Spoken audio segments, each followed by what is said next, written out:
नमस्कार।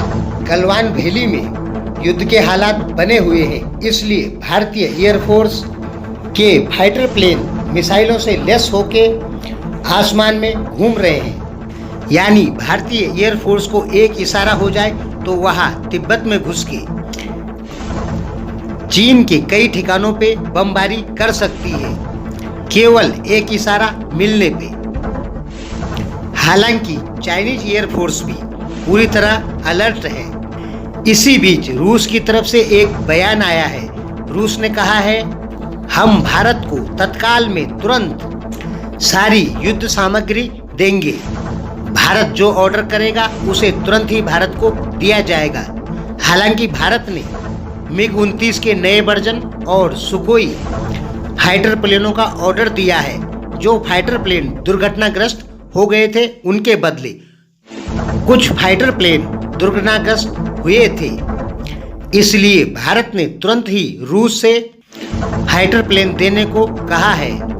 रूस ने साफ क्लियर कर दिया है कि वह भारत को सारे युद्ध लड़ने वाले सामान देगा और तुरंत ही मुहैया कराएगा।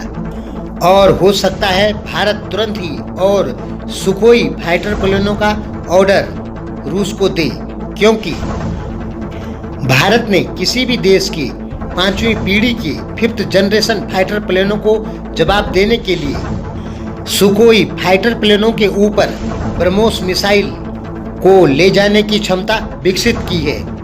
अभी तक कोई भी फाइटर प्लेन ब्रह्मोस जितनी भारी मिसाइल नहीं ले जा सकता है, लेकिन भारत ने यह तरीका विकसित किया है कि भारी से भारी मिसाइल सुखोई फाइटर प्लेन से ले जाई जाए।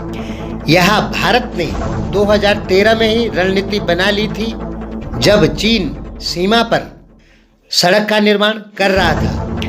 तब भारतीय सैन्य अधिकारियों ने कहा था कि ब्रह्मोस मिसाइल को यदि सुखोई फाइटर जेटों से ले जाते हैं तो चीन जो निर्माण कार्य कर रहा है उसे हम केवल 3 दिन या 4 दिन में चीन का सारा निर्माण कार्य ध्वस्त कर सकते हैं। और 5 साल की मेहनत के बाद भारत सुखोई फाइटर जेट पे ब्रह्मोस मिसाइल ले जाने में सक्षम हुआ और सेना को ये चीजें सौंप दी गई है। यानी अब कभी भी Sukhoi fighter plane BrahMos missile से कहीं पर भी हमला कर सकते हैं। इधर प्रधानमंत्री मोदी ने अमेरिका को ऑर्डर दिया था MH-16 हेलीकॉप्टरों के लिए, लेकिन उनका निर्माण कार्य नहीं हुआ था। इसलिए अमेरिका ने जो अमेरिकी सेना इस्तेमाल कर रही थी MH-16 हेलीकॉप्टर, उनको ही भारत को दे दिया है और कहा है फिलहाल आप इससे काम चलाएं।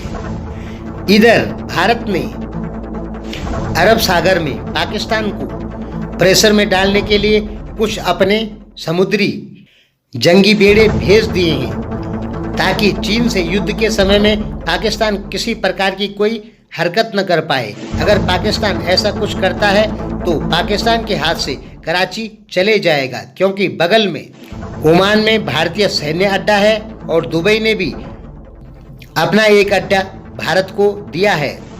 तो पाकिस्तान को चुप रखने के लिए अरब सागर में भारत ने अपने नेवी शिप भेज दिए हैं। इधर जापान ने भी अपनी नेवी को चीन पर हमला करने के लिए अलर्ट कर दिया है।